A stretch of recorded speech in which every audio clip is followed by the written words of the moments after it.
알겠습니다. 이 경기는 이렇게 마무리 짓도록 하고요. 세 번째 경기는 아탈란타 대 발렌시아입니다. 챔피언스리그 첫 출전인 아탈란타잖아요. 이 두 팀의 어떤 그 유럽 클럽 대항전 역사와 전통으로 봤을 때는 아탈란타는 발렌시아의 상대가 안 돼요. 사실은 발렌시아는 뼈대 있는 집안이에요. 아탈란타는 진짜 그야말로 신흥 집안이고, 그런데 그거는 이제 그 전통과 이름의 이야기일 뿐, 지금 현재 이 시점에서 이 두 팀을 비교하면 발렌시아 팬들이 오히려 지금 걱정이 많을 거예요. 그렇죠. 혹시 대패하면 어떡하나. 아탈란타가 지금 세리에아에서 엽기적으로 골을 많이 넣고 있는 팀이거든요. 뭐 유벤투스, 라치오, 뭐 인터밀란, 비알파가 못해요. 지금 네네. 아탈란타가 훨씬 더 많이 넣고 있어요. 기록입니다. 네, 네. 현재 녹화 기준에서 리그 61골이 세리아 그 시점 기록이에요. 네. 네, 그 정도로 많이 넣고 뭐 5골 넣은 경기들, 뭐 7골 넣은 경기가 2개나 되고 뭐 그 정도예요. 그리고 그 토리노전에서 예를 들어 그 일리치치 선수의 하프라인에서 킥 한 개 들어간 거를 포함해서 정말 그 토리노전 같은 걸 보면은 와, 아탈란타 진짜 무섭다. 이제 이 아탈란타가 그래서 제가 최근 몇 년 동안 계속 칭찬을 많이 해왔던 팀이에요. 굉장히 공격적이고 아주 뭐 점유율도 높은 게임을 하고 세리에아에서 가장 어떻게 보면 보기 좋은 경기를 펼치는 팀이 바로 이 아탈란타인데, 아탈란타의 문제, 한 가지 문제라고 한다면 신경을 그렇게 많이 안 쓴다고도 볼 수 있으리만치 수비가 조금 허술한 면이 있는 팀이고요. 그리고 챔피언스 리그도 이번에 먼저 3패하고 그 다음에 올라간 팀이잖아요.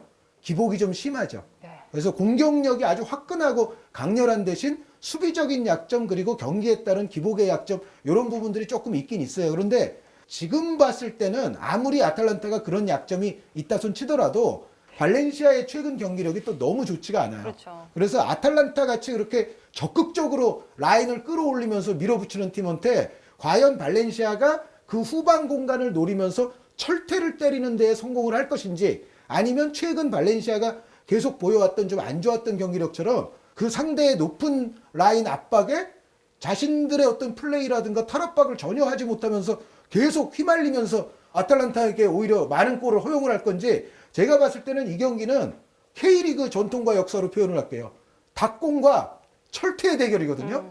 최강희 감독과 김호곤 감독의 대결이에요. 거의 그렇게 될 가능성이 높은데, 요즘 경기력을 봤을 때는 닭공이 좀 더 통할 네. 공산이 크다. 그래서 이 경기는 지금 봐서는 한 6.5 대 3.5? 그 정도로 아탈란타가 현재로서는 좋아 보여요. 네. 예.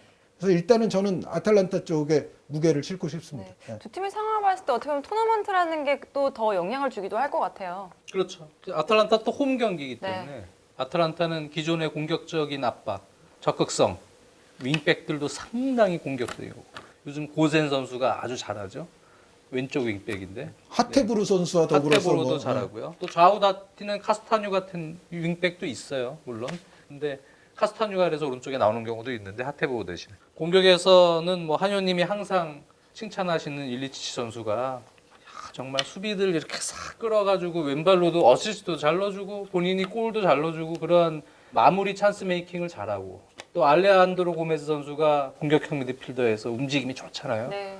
그러면서 또 어시스트도 해주고 직접 공격 지원을 잘해주고, 그리고 역시 두반 사파타 선수가 이제 복귀를 했고, 전체적으로 공격진, 또 측면 윙백의 파괴력, 중앙 미드필더의 안정성, 데론과 데론 이 선수. 프로일러 네. 선수를 중심으로 한 이런 안정성에서 지금 발렌시아는 매우 고전할 겁니다. 네, 전반에 버티겠죠. 근데 발렌시아 상황이 지금도 좋지가 않은데, 이날은 또 가브리엘 파울리스타는 징계로 나오질 못합니다. 가라이 선수는 지난 장기 경기 부상이고. 퇴장을 당했고, 이번에 새로 망갈라를 데려왔는데 망갈라를 써야 될지 지금 고민을 많이 할 거예요. 망갈라 그래서- 아니면 코클랑이 나올 거예요. 그러니까요. 네. 그러니까 이제 지금 셀라데스 감독도 경험이 좀 부족한데, 네. 이거를 전술적으로 어떤 유연성을 가지고 이 경기를 대비를 해야 될지에 대해서 지금 고민을 많이 하고 있는 시간대겠죠. 그래서 이 경기는 셀라데스 감독이 과연 토너먼트에서 살아남을 수 있는 기술적 역량을 가지고 있는 감독인지를 한번 볼 수도 있는 경기예요. 네. 그런 상황에서 혹시 시나리오가 잘 풀리면, 그러면 한현이 말씀하셨던 철퇴는 후반 30분에 교체 투입된 이강인의 왼발 뒷공간 중거리 패스로부터 나오겠죠. 네, 갑자기. 그런데 철퇴를 맞더라도 그 전에 한 2골 이상 얻어맞을 확률이 높다.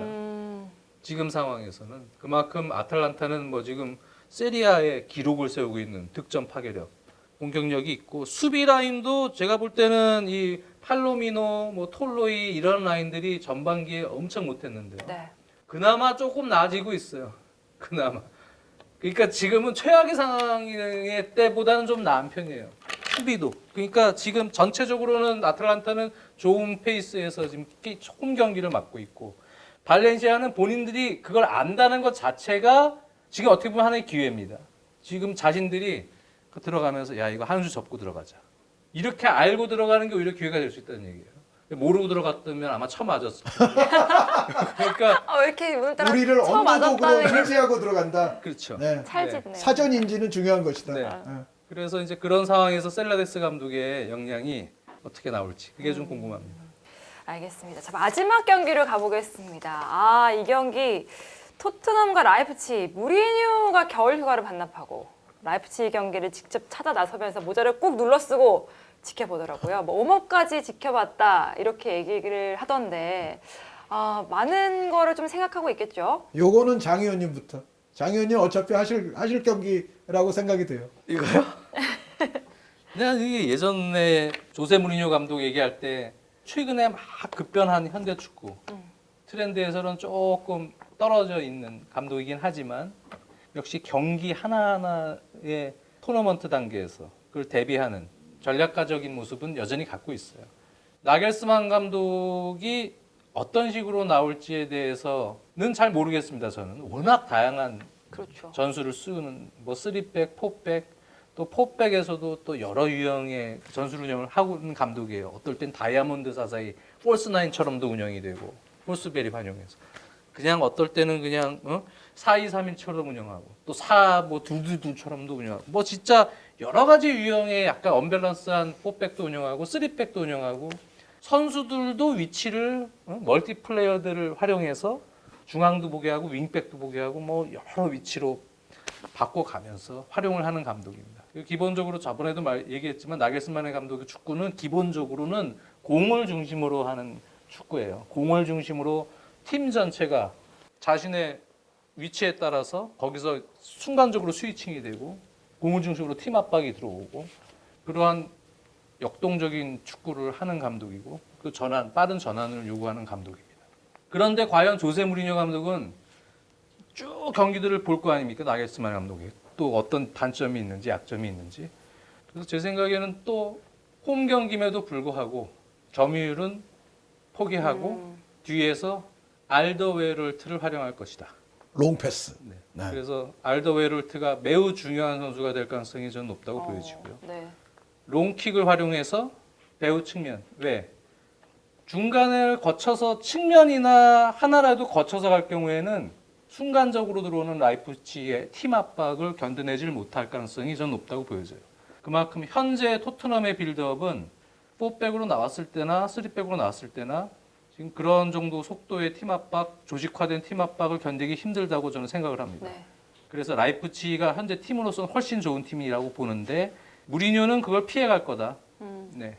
바로바로 뒷공간 다이렉트한 공격 속에서 손흥민, 뭐 우라 베르바인 뭐 이런 선수들을 활용하겠죠. 그래서 현대 축구 전술에 있어서 상당히 도전적인 또 그 중에서도 도전적인 감독인 그런 젊은 나겔스만의 축구가 무리뉴의 그런 어떻게 보면 분석 축구죠. 네. 노회한 축구를 압도할 수 있는 경기가 될지 아니면 무리뉴가 여전히 살아있다는 걸 보여줄 수 있을지 그걸 볼 수 있는 아주 재미있는 1차전이 될 것 같습니다. 네. 그래서 그런지 팬들은 이 16강 경기 중에서 토트넘과 라이프치히 경기를 정말 기대가 된다라고 말하는 팬들도 진짜 많더라고요. 요번에 저희가 이제 이번 주에 하는 그 4경기를 지금 하고 있잖아요. 네네. 4경기 중에서는 제가 아까 수치적으로 계속 표현하는데 수치적으로 5대5에 가장 가까운 경기는 요 경기라고 저는 봐요. 그래서 정순주 아나운서 말씀 그대로 팬들이 아주 기대할 만한 아주 박빙의 경기가 될 공산이 큰데 저는 개인적으로는 제가 한 두세 달 전 같으면 네. 라이프치히가 52대 48로 우세해요라고 말했을 거예요.